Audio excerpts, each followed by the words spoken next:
Permettez-moi d'abord de présenter mes vives condoléances à toutes ces familles-là victimes de ce drame du jamais connu. C'est vraiment triste que le monde entier est rentré dans un couloir de la mort. Et jusqu'alors, on n'a pas encore trouvé des remèdes adéquats comme palliatif, comme une approche de solution à ce drame. Et là, je m'interroge si le monde tend vers un déclipse de l'annihilation des vies humaines sur la terre. Ça, je me pose cette question. Et je m'en vais vous dire aussi que c'est une situation qui est d'autant plus cruciale et déchirante. Elle est d'autant plus dramatique et ça crétinise et vilipende l'homme. Et cela démontre et dénote clairement que l'homme, de par sa intelligence, est limité. Mais je vais vous dire une chose. Le drame a commencé depuis la Chine et s'est répandu dans le monde entier. Actuellement, ça fait ravage aux États-Unis d'Amérique, la première puissance mondiale. Mais je vais vous dire que la chloroquine dont parle le docteur Masséien, c'est d'autant plus vrai. Mais seulement que c'est un palliatif sommaire. Je ne crois pas que c'est une solution efficace à ce drame-là. Et je pense que ce drame, c'est un crime de lèse-majesté. J'aurais dit même, c'est un anathème que Dieu est en train de frapper le monde entier. Parce que ça dépasse l'entendement. Je le répète encore, parce que ce qui se passe sur les grandes puissances, je dis qu'on ne peut pas comprendre. Pour nous, ici, mais c'est un peu similaire, parce que les morts ne sont pas aussi tellement nombreux qu'en Europe. Pourquoi ce revers de médaille? Parce qu'il faut remonter à l'histoire. Si c'est Dieu qui est en train de frapper l'Europe tout entière, parce que on sait le passé de ces colons-là en Afrique. On connaît ce qu'ils ont fait comme drame, en commençant par l'esclavagisme, le néocolonialisme, le colonialisme, et voir aujourd'hui, au lendemain de notre indépendance, c'est eux qui ont placé nos dirigeants, tout juste pour préserver leurs intérêts. C'est encore dommage. C'est que Dieu est en train de faire quelque chose mais qui étonne l'humain. Donc cela prouve largement que l'intelligence de l'homme est limitée. Parce que le blanc, à un moment donné, s'estime qu'ils sont des demi-dieux. Même d'autres s'estiment qu'ils sont des dieux. Ils ont tenté même à fabriquer l'homme. C'est pour prouver aux blancs qu'ils ont leurs limites de leur action. Mais c'est eux qui sont venus. Et nous avons renié nos religions, etc. Ils nous ont posé les leurs. La chrétienté. Mais aujourd'hui, c'est l'Afrique qui est gagnée un peu partout par la chrétienté et la foi religieuse. Mais je crois que peut-être que c'est à ce titre que l'Afrique est un peu à l'abri de ce soubresaut meurtrier. Pourquoi l'Europe, des cliniques sophistiquées, des dispensaires vraiment adéquats, mais quel médicament va échapper les Blancs? Mais aujourd'hui, ils ont constaté qu'ils ne sont rien pour se mesurer à Dieu.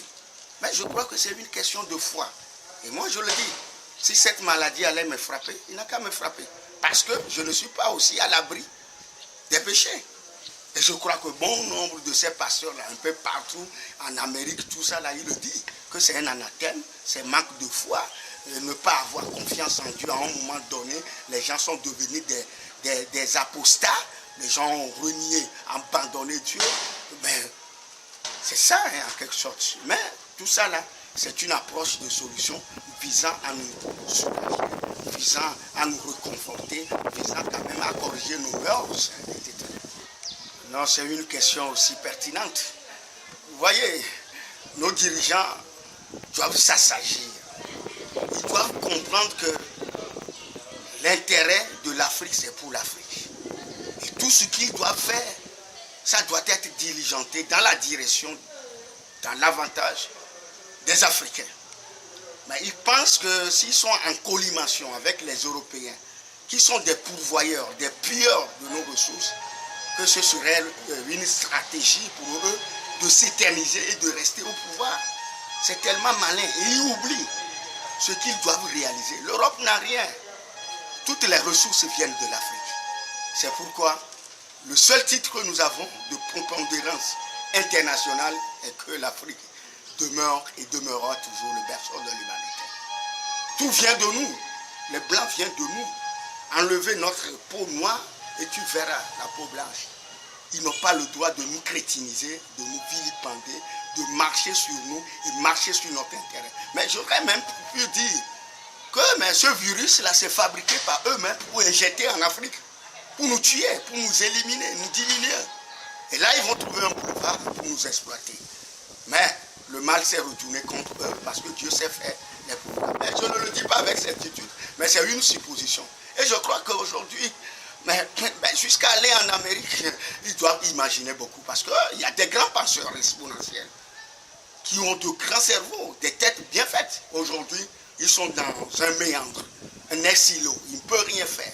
Leur pouvoir est illimité, leur intelligence est limitée, leur tactique est limitée, leur mesquinerie est limitée. Ils doivent comprendre une chose, que nous devons chercher la justesse de la chose, à faire en telle sorte que l'égalité de la justice soit rétablie.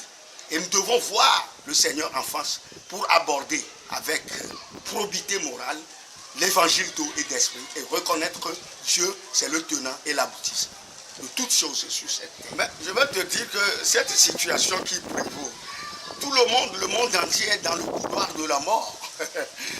Oui, vous savez, la politique consiste à arranger le futur, à faire en telle sorte que nous ne tombions plus dans des difficultés. Il y a l'opposition, c'est tout à fait normal. Dans un pays, il n'y a pas de l'opposition. Il faut savoir que c'est un arbre sans racines. C'est tout à fait qu'aujourd'hui, c'est le quotidien parce qu'on voit en face la mort. Donc tout le monde doit avoir son regard tourné vers ce cyclone meurtrier, je peux dire. Mais c'est plus une opprobre, je te suis. Et tout le monde a un regard tellement inquiet, très inquiet, parce que quand tu imagines le ravage que ce virus a provoqué en Europe, on ne peut pas le dire. Nous devons nous réviser nos positions, notre comportement, pour nous assagir et se comporter bien. Et chacun doit trouver ses leçons à tirer. Mais je dis que les gens estiment que c'est la fin du monde, mais je ne crois pas. Je ne peux pas tabler là-dessus. Ce n'est pas tellement la fin du monde, il y aura toujours la vie. Pourquoi? Bien sûr, les gens vont partir massivement, mais il y aura toujours des survivants qui vont encore reconstruire. Mais c'était l'histoire au temps de Noah. Mais il y a toujours la vie. Noah est parti seulement avec sa famille. Vous voyez? Mais lorsque on disait à ces peuples-là, il y aura des déluges, ils font leur fête, ils font leur joie, etc. Tout ce qui est contre la volonté de Dieu. Et quand le déluge est venu, seule la famille de Noah est sortie indemne. Et nous sommes fait partie de la famille de Noah aujourd'hui. Donc vous devez savoir une chose. Tout ce que tu fais de mal, et tu multiplies par le fait du mal, le mal va toujours retourner contre toi.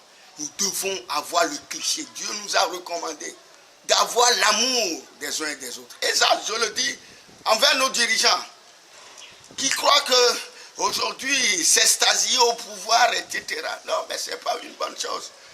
Il y a un temps pour tout. La vie, c'est quelque chose qui est tellement sommaire.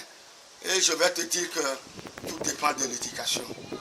Comme Aristote l'a dit, l'éducation a une racine. Et ses fruits sont délicieux.